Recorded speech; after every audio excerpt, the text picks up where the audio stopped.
"You don't owe me $1, Abigail Carter said quietly. She slid a small sack of potatoes across the counter. "Just leave me your broken plow." The blacksmith laughed out loud. The farmer behind him stared like she'd spoken a foreign tongue. Even Sheriff Owen Brooks, halfway through the door of the general store, stopped and turned back to look. Nobody in Red Willow Crossing had ever heard a widow refuse good money. But by the time the first snow fell that year, every one of them would be standing outside her gate, arms full of rusted, bent, and broken tools, waiting for her to open it. Spring had barely touched Montana territory. The ground was still hard in the mornings, and frost clung to the fence posts until noon. Red Willow Crossing was climbing out of one of the harshest winters the old-timers could remember, and the whole valley smelled like wet ash and turned soil. The Carter farm sat at the edge of town, 40 acres of good bottomland that Thomas Carter had worked with his bare hands until a fever took him the autumn before. Abigail had buried her husband 11 months ago. She had not stopped working since. She rose before the sun to milk the cow. She fed the chickens, mended fences, and carried water up from the creek in buckets that left blisters on her palms. At night, she sat by the fire, doing sums on a scrap of paper, watching the little pile of coins on the table grow smaller instead of larger. Her father-in-law, Samuel Carter, lived in the small room off the kitchen. He was 67, silver-haired, and leaned hard on his cane after a wagon accident had crushed his hip 2 winters back.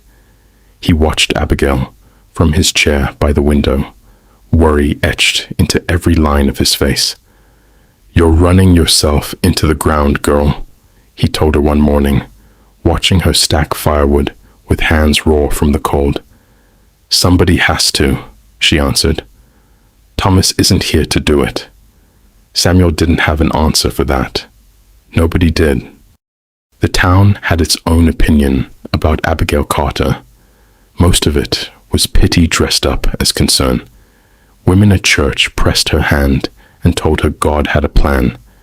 Men at the feed store told her, gently, that a woman alone couldn't hold 40 acres forever, and maybe it was time to sell to Jacob Turner, who already owned half the good land in the valley and wanted the rest. Abigail smiled and said nothing and went home to feed her animals. At night, alone by the fire, she let herself remember the sound of Thomas whistling on his way in from the fields, the way he used to tease her about burning the cornbread, the warmth of a house that had once held 2 people instead of 1. She missed him in the plainest, quietest ways. She missed having someone to hand the heavy end of a fence post to. Grief, she was learning, didn't announce itself with tears every day. Sometimes it just sat in an empty chair. Then, on a gray Tuesday in April, everything changed. She was cleaning out Thomas's old workshop, a lean-to shed behind the barn that she'd avoided all winter because the smell of him still lived in the wood shavings and the leather. Behind a loose board, she found a stack of notebooks tied together with twine. Thomas's handwriting filled every page, sketches of gears and blades, notes on soil, on iron, on water, entire diagrams of tools she didn't recognize, built from parts of other tools that had broken. He'd written across the top of the first page, "A broken thing still remembers what it was made to do. You just have to listen to it." Abigail sat on the dirt floor of that shed until the candle burned low, reading everything her husband had never told her. He'd spent years studying an old method, half remembered from his grandfather, for reforging worn-out farm equipment into new tools built specifically for the poor, cracked soil of the valley. Cultivators made from broken plow blades, seed drills built from bent wagon axles, a whole system for pulling life back out of exhausted ground. He'd never finished it. He'd never had the steel, or the time, or the help. Abigail had all three things, sitting in barns and sheds across Red Willow Crossing, rusting because nobody wanted them anymore. The next morning, when Mrs. Higgins came to buy turnips, Abigail told her the price. "I don't want your coin," Abigail said. "Bring me that broken hoe you've got leaning against your porch. That's payment enough." Mrs. Higgins blinked at her like she'd asked for the moon, but she brought the hoe. Word spread through Red Willow Crossing faster than a grass fire. The widow Carter had lost her senses. Grief did strange things to a person, folks said, shaking their heads over coffee. Best to be kind about it. Best to let her be. By Thursday, the pile behind Abigail's barn had grown to include 2 broken sickles, a cracked ox yoke, a wheel rim bent into a shape nobody could name, and a pitchfork missing half its tines. Old Mr. Doyle, who ran the mercantile, tried to talk sense into her over the counter. "Mrs. Carter, a body can't eat rusted iron," he said, not unkindly. "No," Abigail agreed, "but a body can eat what grows out of a field worked with the right tools. I aim to find out if I'm right." Mr. Doyle scratched his head long after she'd gone and told his wife that evening he wasn't sure the widow was crazy so much as she was the stubbornest woman he'd ever met. Jacob Turner, the valley's most respected farmer, wasn't in a kind mood. He was 56, broad through the shoulders, with a grey moustache he kept trimmed sharp as his opinions. He'd wanted the Carter land since Thomas's funeral, and Abigail's strange new habit gave him something to laugh about at the feed store. "Collecting scrap now," he said, loud enough for half the counter to hear. "Next, she'll be trading potatoes for horseshoe nails and calling it a fortune." The men around him laughed. Abigail heard about it before sundown. She kept collecting tools anyway. Eleanor Whitmore was the only one in town who didn't laugh. She was 74, small and silver-haired, a widow twice over who'd outlived 2 husbands and buried 3 children. She showed up at Abigail's gate one evening with a broken sickle in her basket and something sharper than pity in her grey eyes. "You found his notebooks," Eleanor said. It wasn't a question. Abigail stared at her. "How did you know?" "Because your husband used to sit on my porch and ask me everything I remembered about the old ways," Eleanor said. "My grandfather taught me how to see the second life in a broken thing, back before anybody called it wasteful to throw something away." Thomas listened harder than most men do. From that evening on, Eleanor came often. She never touched a tool or lifted a hammer. She simply sat, asked questions, and let Abigail find her own way to the answers, the way a good teacher does when she already knows exactly where the student is headed. The tools kept piling up behind the barn. What Abigail needed now was someone who could actually work the iron, and there was only one blacksmith in Red Willow Crossing. Caleb Foster was 46, tall, broad through the chest, from 30 years at the forge, with soot permanently worked into the creases of his hands. He had warm green eyes and a reputation for saying little and doing much. When Abigail came to him with a wagon load of bent tools and an idea that sounded half mad even to her, he didn't laugh. He turned a broken plow blade over in his hands, studying the curve of the metal like it was telling him a story. "Your husband used to talk about this," Caleb said finally, cutting the blade down, reshaping the tine. "I thought it was just a man dreaming out loud." "Maybe it wasn't," Abigail said. Caleb looked at her for a long moment. Then he set the blade on his anvil. "I close the shop at 6, he said. "Bring me everything you've got." He never once asked her for payment. Every evening, after his paying work was done, he heated the forge again and hammered Thomas's forgotten designs into something real, sparks lighting up the dark, long, after the rest of the town had gone to bed. Abigail worked beside him, learning the weight of a hammer. The color iron turns right before it's ready to bend. They didn't speak much of Thomas at first. They spoke of steel and soil and the stubborn cracks in the valley's dry creek bed.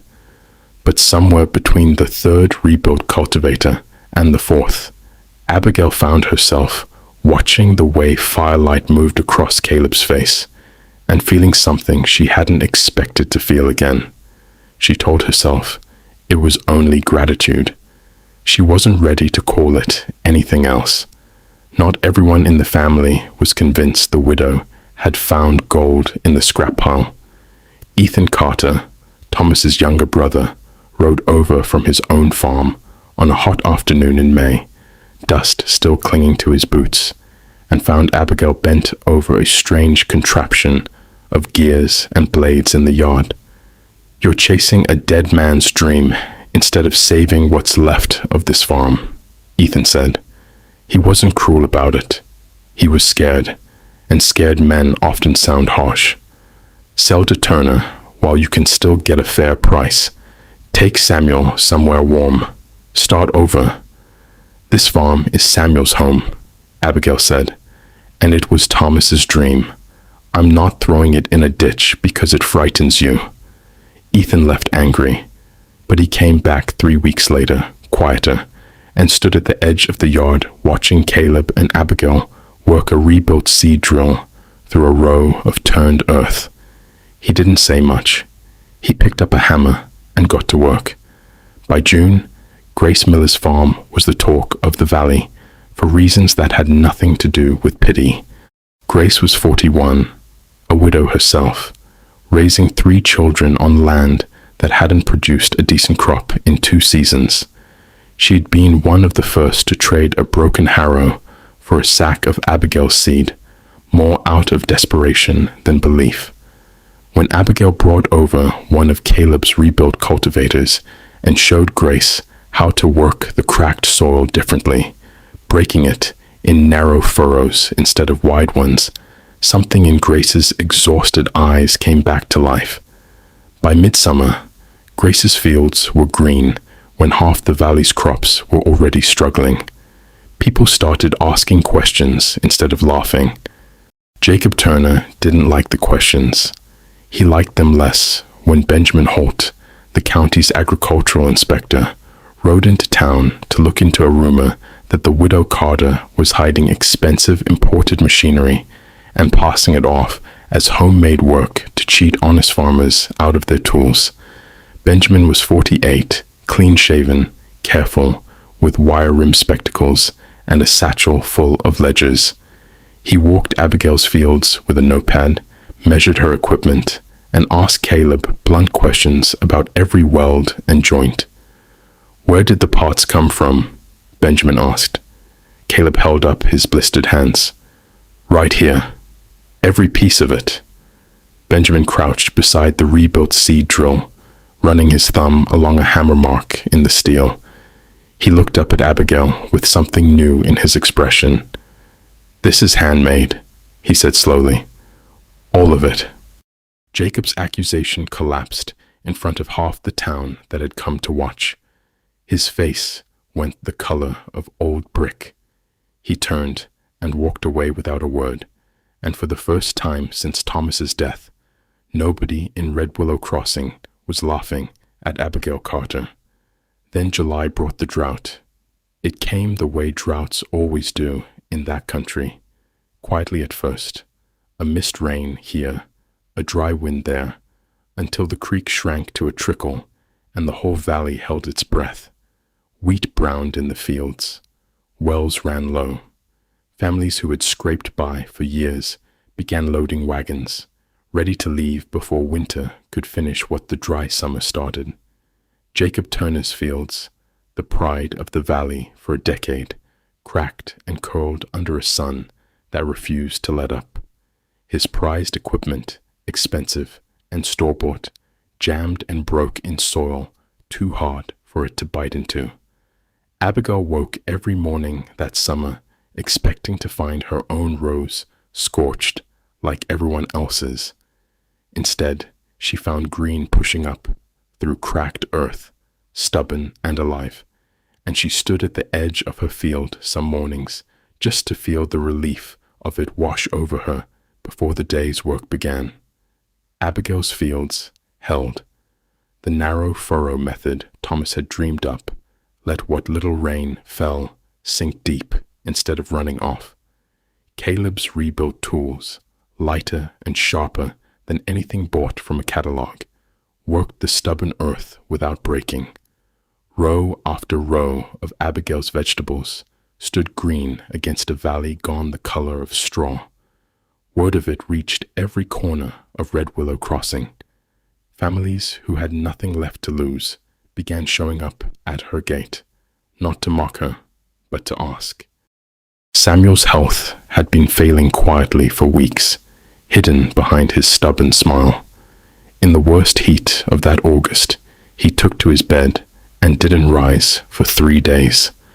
Abigail sat beside him through the nights, terrified she was about to lose the last piece of Thomas she had left. On the 4th morning, his eyes opened, tired but clear.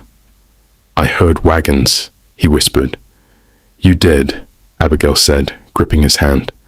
"The whole valley's talking about the farm." Samuel's mouth curved into the first real smile she'd seen from him in a year. Thomas would be unbearable about being right. He recovered slowly after that, strength returning to him the way it returns to a man who has found a reason to keep fighting. Caleb never left her side through the worst of it, forging late into the night, riding out at dawn to help Grace and 2 other families repair their own broken equipment. One evening, with the forge cooling behind them and the whole sky gone orange, over the dry hills, he took Abigail's blistered hand in his and didn't let go. "I never meant to feel this for my friend's widow," he admitted, his voice rough. "I fought it for months." "I fought it too," Abigail said. "I thought loving you would mean forgetting him." "It doesn't," Caleb said. "It never did. He'd have wanted somebody to stand beside you while you finished what he started." She didn't pull her hand away. By September, Jacob Turner had run out of pride to lose. His well had nearly dried. His crop was half of what it should have been. He rode to Abigail's gate on a Sunday afternoon, dismounted slow, and stood there with his hat in his hands, like a man twice his age. "I laughed at the wrong woman," he said. "You did," Abigail agreed. There was no anger left in her voice, only tiredness and something close to forgiveness. "I've got tools that need fixing and a field that's dying," Jacob said. "I'm asking, not demanding." "Leave them by the fence," Abigail told him. "I'll get to them." Sheriff Owen Brooks stood witness to that conversation, and by evening, the whole town knew Jacob Turner had swallowed his pride at the widow's gate. It broke something loose in Red Willow Crossing. If the county's proudest farmer could ask for help, so could everyone else.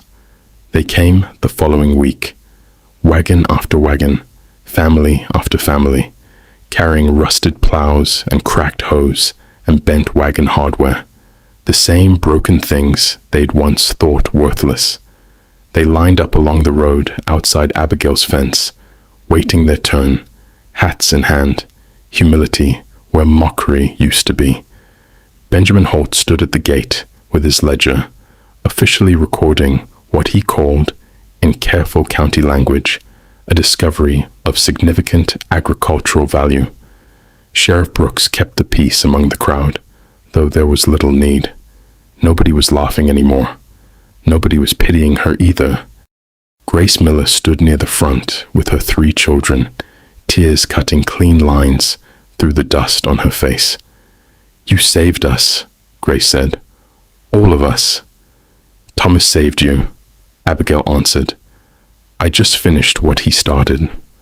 Samuel watched from his chair on the porch, cane across his lap, pride written into every line of his weathered face. Ethan stood beside him, arms crossed, a small smile breaking through months of doubt. Eleanor sat nearby, with her leather notebook open on her knee, writing down everything, the way she'd written down the old ways for 60 years, so they would never be lost again. That autumn, Abigail turned the old barn into a community workshop. Every Saturday, families brought their broken tools and their questions, and she taught them what Thomas had written and what Caleb had built, and what the whole hard year had taught her about second chances. Farmers who had once mocked her now sent their children to learn. Caleb built a bench outside the workshop door, and most evenings, after the work was done, he sat there with Abigail while the sun dropped behind the hills. On a cold evening in late October, with frost creeping back into the fence posts, the way it had the spring this all began, he took her hand again. "I'm not Thomas," he said. "I never will be." "I don't need you to be," Abigail said. "I need you to be exactly who you are." "Then build the rest of this with me," Caleb said. "The workshop, the farm, whatever comes after. I want to be beside you for it." "Yes," Abigail said, and meant it with her whole healed heart.